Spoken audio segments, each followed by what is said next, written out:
àwọ̀ tọ́mọ tuntun mú wá látọ̀run lẹ́mọ̀ ẹ ò mọ̀ ń tọ́mọ wá ṣe láyé. ẹyinjú funfun pẹ̀lú tààrin ẹ̀ tó dúdú lẹ rí ohun tọ́mọ kọ sátẹ́lẹwọ́ òyẹ́ nìkan. ìbá ṣe pé bàbá àtìyá mọ tí kókó dà ní bóyá ni wọn ò bá ti nà ọmọ ọ̀hún bó bá ṣẹ̀.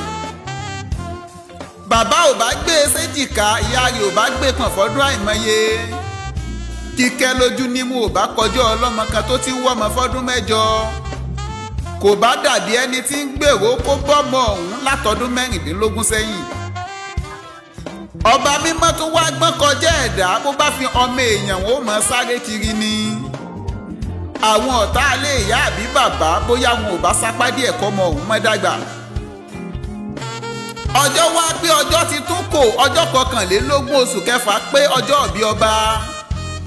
ọba Adéwálé lé lọ́dún kan ẹ kú ayẹyẹ. ọmọ Àkànbí tún pọ́dún 53 mo sí fìlà fún ẹ́míà. kádé pẹ́ lórí ọba aládé eyùn Ògúnlùtù ọmọ Àkànbí akémọ́ni bí ìgbà àrásán onílẹ̀kẹ̀ tí ń kọ yàngànyàngàn bí ìgbè tí mọ́sẹ́ lọ́rùn. àràbà ò ṣeé fọwọ́ bì wò Adéwálé ò ṣeé kó lẹ́sẹ̀. orí adé ọba oníláwàní Olúwo ọba Agboyè mọ́ gbàgbéraga. èèyàn ní ò lè dọ̀bálẹ̀ fún Adéwálé ń yíra mọ́lẹ̀ ní kọ̀rọ̀ fọ́ba tó ṣẹ̀dá ẹ̀. òyìnbó Olúwo kábíyèsí ọba gbọ́ Gẹ̀ẹ́sì gbọ́ Lárúbáwá. ọba tó mọ kí ó tó tún molúwa. ìpayà fún gbogbo oníbàjẹ́ Jagunlabi Àsòro dá lọ́nà.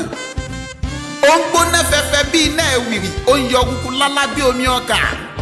ẹ má tọ ẹ má bu ẹ má gàn ẹ má sọ̀rọ̀ ẹ̀ ní kọ́lọ́fín. béèyàn bá dá lọ́nà yóò gbégún wọ́ ọba tó láyà bí àpáta pààrà ọkùnrin fìrìgbọ̀n tí ń dákẹ́gbẹ́ ẹ̀ mọ́lẹ̀. Adéwálé ọmọ ajẹ̀bẹ́pẹ́ bí onísànmọ̀mí ará àká ọmọ ńlá ń yọ̀. ọmọ èjì gbọ́jọ́ sẹ́sẹ́ gbòde èjì wẹ́rẹ́wẹ́rẹ́ tí ò jẹ́ ń bá wọn nájà rè òjò wẹ́líwẹ́lí ò jẹ́ ń bá wọn nájà òmùgbò kálẹ̀ ọmọ awúkọ́ gbìnrin bí erí fan. ọmọ gba àṣẹkíní ọmọ lúwo gbàgídá ọmọ Adékọ́lá telúmere.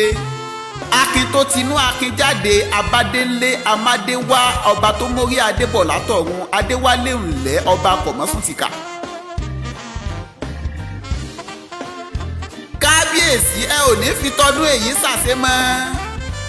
ẹ̀mí yín ogun kò ní kúrú lágbára Olúwa. ẹ ò ní fi tọdún èyí ṣe mọ́. eléyìí ò ní jẹ́ pi eléyìí ò ní jẹ́ pátákìra lágbára Elédùmarè ọ̀pọ̀ rẹ̀ lẹ́sẹ̀ lókè èpè. Akéwálé lèmi jẹ́ o akéwì ìdùnnú lórúkọ tèmi.